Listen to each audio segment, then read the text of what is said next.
If you're staring at the PMP book list right now, I'm sure there's a fear creeping in. Not fear of failing the exam, but the fear of drowning in pages.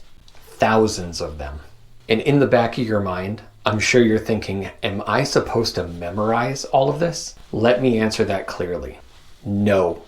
And if you try, you'll burn out long before exam day. The PMP is not testing how much you can remember, it's testing how you think. And the single most important document that proves this is something that people barely look at: the exam content outline.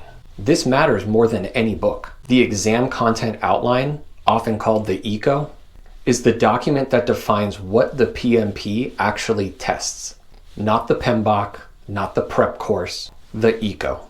Here's what it lays out: the 3 domains that are tested on the exam, the tasks you're expected to perform, and the enablers that show how those tasks appear in real situations. In other words, it shows how a project manager behaves under pressure.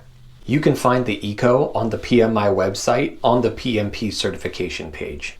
Link below to the free PDF. And this should be open anytime you study. Because here's the reframing. The PMBOK doesn't define the exam. The ECO does. Now let's talk about the book that everyone fixates on. The PMBOK Guide, or the Project Management Body of Knowledge. This book has a reputation. Dense, dry, overwhelming. And here's my honest confession. I did read it cover to cover because I'm a nerd and I wanted the full context. But that's not what I recommend for most people. The value of PMBOK isn't in finishing it, it's in recognizing patterns, inputs and outputs, cause and effect, what changes when risk increases, how decisions ripple. That's the mindset that the exam is testing. And if reading it cover to cover doesn't feel realistic, and for most people it's not, there are some better options. Watch some high-quality review videos from people who have already done the reading. They read the book so that you don't have to.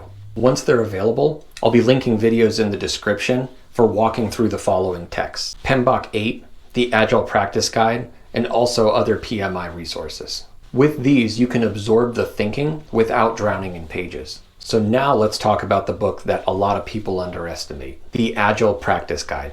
This one matters more than most people expect. Not because the exam is all Agile, but because Agile exposes mindset faster than anything else. It forces you to think about uncertainty, adaptation, servant leadership, incremental value.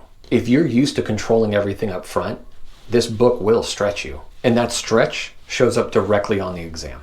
Now here's how I recommend approaching all of this. Read for patterns and not pages. Skim what's descriptive. Slow down on anything that affects judgment. Decision-making, stakeholders, risk, change, value delivery, and keep the ECO open while you study. Ask yourself one question over and over. Would I make this call under pressure? That is the real test. You'll start to see the same ideas repeating across books, guides, videos, not because they're redundant, but because they're foundational. Predictability versus adaptability, control versus trust, plans versus reality. Once you see that, the books stop feeling massive. They start feeling aligned. So don't read to finish, read to think. Because the PMP doesn't test trivia, it tests judgment. And the ECO tells you exactly what judgment looks like if you're willing to use it.